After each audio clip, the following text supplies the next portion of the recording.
गेल्या कित्येक महिन्यांपासून ओझरमध्ये गोमांस विक्री केली जाते आहे। नागरिकांनी वारंवार तक्रार करून देखील सर्रासपणे गोहत्या करून गोमांस विक्री केली जाते आहे। मागील काळामध्ये नगर परिषदेचे मुख्याधिकारी यांनी कारवाई करत सदर गोमांस विक्री करणारं दुकान सील केलं होतं।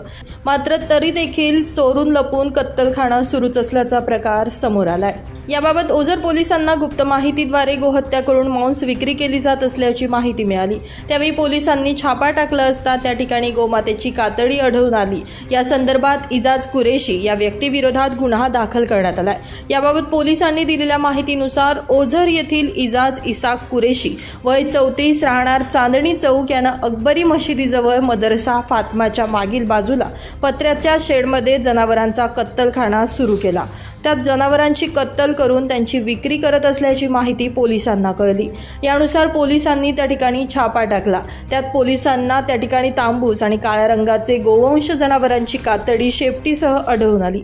त्यात इलेक्ट्रिक वजन काटा, गोवंश जनावरं कापण्यासाठी वापरले जाणारे लोखंडी कोयते आणि धारदार सुरा, एक गोल आकाराचा लाकडी ठोकळा, एक लोखंडी हुक, गोवंश जनावरांचे मांस अडकवण्यासाठी वापरलेला, गोवंश जनावरांच्या तोंडाला आणि हातपायाला बांधण्यासाठी वापरण्यात आलेले दोर आदी साहित्य कब्जात बाळगताना मिळून आलं। म्हणून हा गुन्हा दाखल करण्यात आला असून धडक कारवाई पोलीस निरीक्षक समीर केदार, सहाय्यक पोलीस निरीक्षक तुषार गरुड, दीपक गुंजाळ, बीके अत्रे यांनी परिश्रम घेत सदर इसमा विरोधात ओझर पोलीस ठाण्यात गुन्हा दाखल केला आहे।